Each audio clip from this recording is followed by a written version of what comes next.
अब बाजार का सवाल और जो निवेशक और दर्शक भी पूछना चाहते हैं, हाई और कितना बनेगा और कितना ऊपर जाएगा, कि ये हम पीक आउट देख रहे हैं। कविता जी, मार्केट जब एक रेंज से निकलता है तो ये बोलना कहाँ पर जाकर के थमेगा, हाँ। ये बहुत मुश्किल है और हमें वो अंदाज़ा नहीं लगाना चाहिए, because this market is headed higher. हाँ। अब वो रुक रुक कर जाएगा या फिर एक साथ ऊपर जाएगा, ये बोलना बहुत मुश्किल है। मगर एक आप शॉर्ट टर्म की बात करें तो देखिए 1500-1600 पॉइंट की रैली जो है काफ़ी अच्छी रैली है और आप ऊपर गए, जबकि ग्लोबल मार्केट्स ने आपको सपोर्ट नहीं करा नहीं किया, बिल्कुल भी नहीं किया। तो हम इस समय थोड़े उत्साहित इससे हैं बिकॉज फ्लोज पर हम डिपेंडेंट हैं। Exactly. मगर फ्लो रिवर्स भी हो सकते हैं तो एक वो रिस्क है। पर मार्केट गुंजाइश है रिवर्स होने की। देखिए, स्टॉक मार्केट के अंदर आपके इतने ज़्यादा कॉम्बिनेशन ऑफ फैक्टर्स होते हैं कि एक कॉम्बिनेशन एक दिशा में देख करके एक कंक्लूजन निकालना बहुत मुश्किल है। हाँ। फ्लोज क्या हैं, वैल्यूएशंस क्या हैं, क्रूड क्या है, करेंसी क्या है, पॉलिटिक्स क्या है, क्या फंड मैनेजर्स बोलेंगे जी भाई दिसंबर के बाद आएंगे या फिर अगले इलेक्शन साइकिल के बाद आएंगे, स्टेट इलेक्शन के बाद आएंगे, तो वो बोलना मुश्किल है। मुझे इस हफ्ते मार्केट में अच्छा क्या लगा, हाँ। कर्नाटका इलेक्शन के अंदर हालांकि कांग्रेस वापस आई है, मार्केट में उसकी वजह से कुछ हमने परिवर्तन नहीं देखा। अब मार्केट बड़ा मैच्योर हो रहा है, अब मार्केट पॉलिटिक्स को लेकर मैच्योर हो रहा है। हालांकि एंड ऑफ द अब अगले 6 महीने में 3 और बड़े स्टेट्स के इलेक्शन आने वाले हैं, छत्तीसगढ़, राजस्थान और मध्य प्रदेश। मगर मुझे नहीं लगता है कि मार्केट उन स्टेट इलेक्शन वर्डिक्ट को लेकर के इतना इस समय नर्वस या फिर वॉलेटाइल रहेगा, बिकॉज मार्केट को समझ में आ गया है दैट भारत जो है कई देशों का बना हुआ है, मगर सेंटर और स्टेट की पॉलिसीज अलग होती हैं। शायद यही कारण था कि हमने देखा कि सोमवार को मार्केट के अंदर, हालांकि कर्नाटका की जो इलेक्शन थी वो बीजेपी के अगेंस्ट में आई है, रूलिंग पार्टी के अगेंस्ट में आई है, उसके बावजूद असर नहीं पड़ा। लेकिन 2024 तो ट्रिगर होगा ही ना बाजार के लिए, बाजार को वो तो भाप पाएगा बाजार या देखेगा बाजार। वो एक रिस्क है, एक वो रिस्क है, इसको नज़रअंदाज नहीं करा जा सकता है, बिकॉज एक बहुत बड़ी इलेक्शन साइकिल है।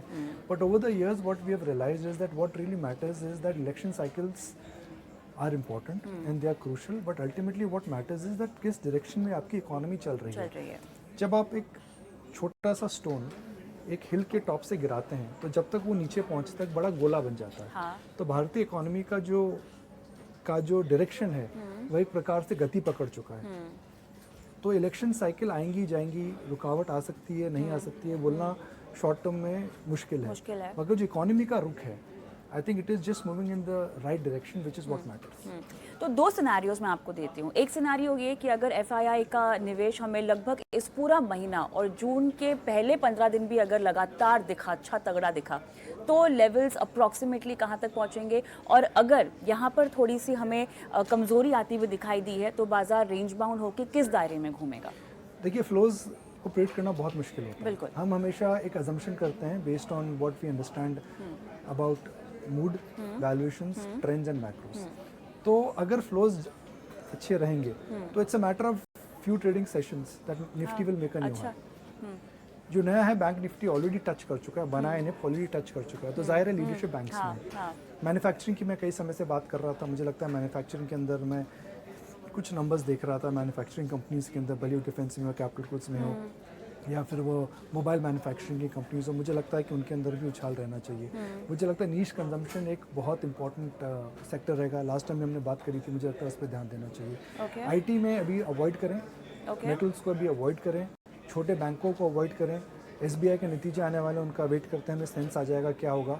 मगर बड़े सेक्टर्स में बड़े बैंक्स, मिड कैप नीश थीम्स में अर्बन कंजम्पशन के नीश प्लेयर्स, मैन्युफैक्चरिंग में छोटे प्लेयर्स, और अगर आप देखें कि in terms of a turn, I think large cap pharma companies. तो क्या एफआईआईज का भी रुझान इन्हीं क्षेत्रों में और इस तरह की कंपनियों में है? अक्सर वही हम देखते हैं कि they derive a lot of comfort in some of the large cap companies. अच्छा। भले बड़े बैंक्स हो, बड़े ऑटो कंपनीज हो या बड़ी आईटी कंपनीज।